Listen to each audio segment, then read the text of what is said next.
makes a good beef burger? Kids love them, grown-ups love them, and I make them from scratch. And even though I do it from scratch, they come out really quickly and they're totally delicious. So here I've got just some regular minced beef from the supermarket. I'm going to put in about 2 cloves of minced garlic, a diced onion, some Worcester sauce, a few dashes of Worcester sauce, right?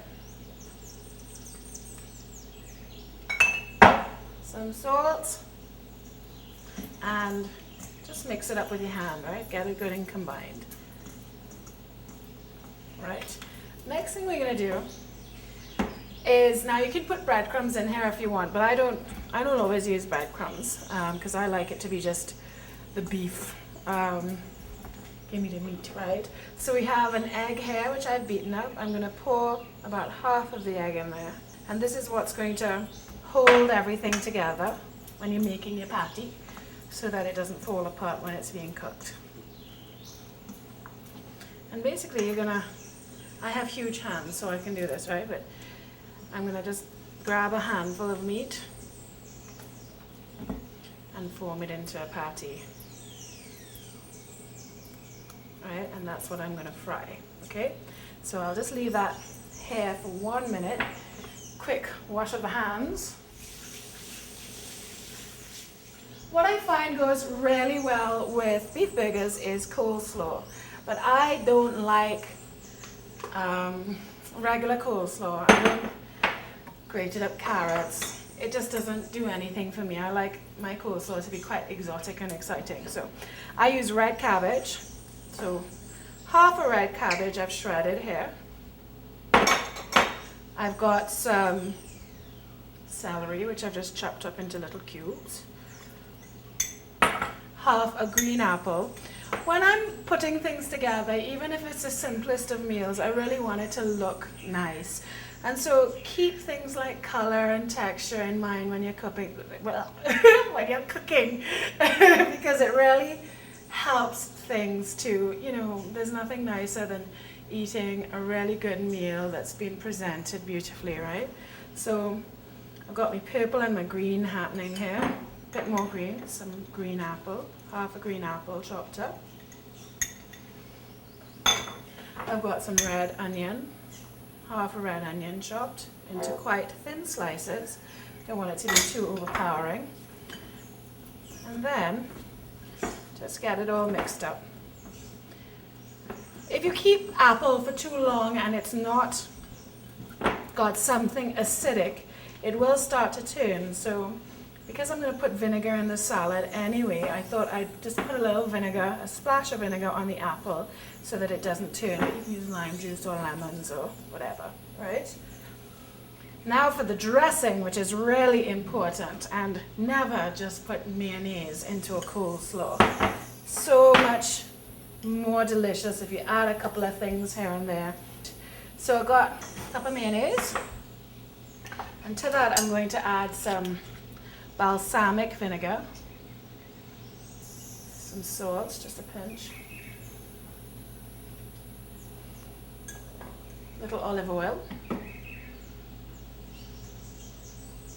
small amount of garlic. I'm just gonna throw in its tiniest, a little smidgen of mustard, right?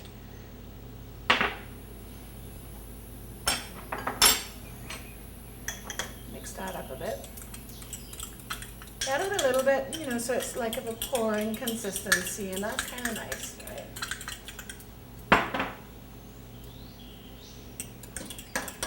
Good. And I'm basically gonna pop the lot in there.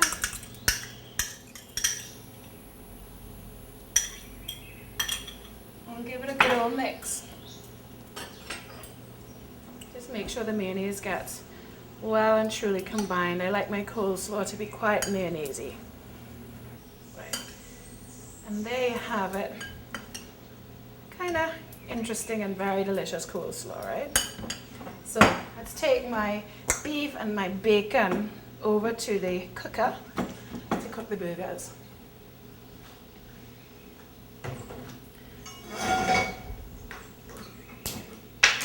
So, a little bit of olive oil in the frying pan.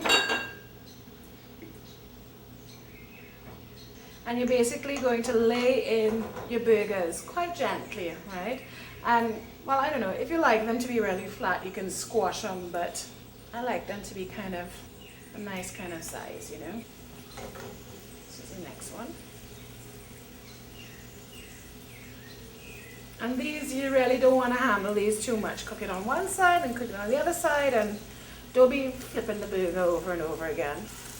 And then, about 1 piece of bacon per burger, so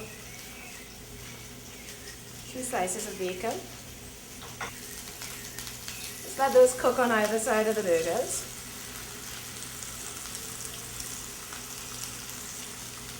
And you want to cook them on a medium heat. You don't want the outside to be cooked and the inside completely raw, right? So don't kind of rush the process. Give them a little squash. Right, let's give those a flip.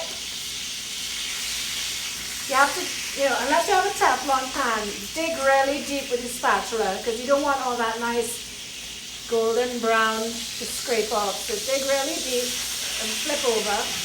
Try not to splash yourself with hot oil, like that. The bacon is just about ready now. Take those out and put them in some paper napkins to drain out. Have a look, see how we're going here. They look like they're just about ready. Excellent. So let's go and assemble our burgers. Okay. So I've got my bread roll here. If you're kind of Atkinsing or doing some kind of special diet, this is a great meal. You just take the bread out. So, got my beef burger. Pop that down there. And then, the knife, I'm going to put some mayonnaise on the top. Piece of cheese on top of my beef while the burger is still really hot so that it melts. You can put it on when you're by the cooker as well. Then I got some rings of onion, so a couple rings of onion, some fresh tomato sliced. Could put my piece of bacon on there. Like that. And then a little tips of ketchup, a bit of mustard. Right. And a little mound of coleslaw. And there we have it. Another delicious meal in minutes.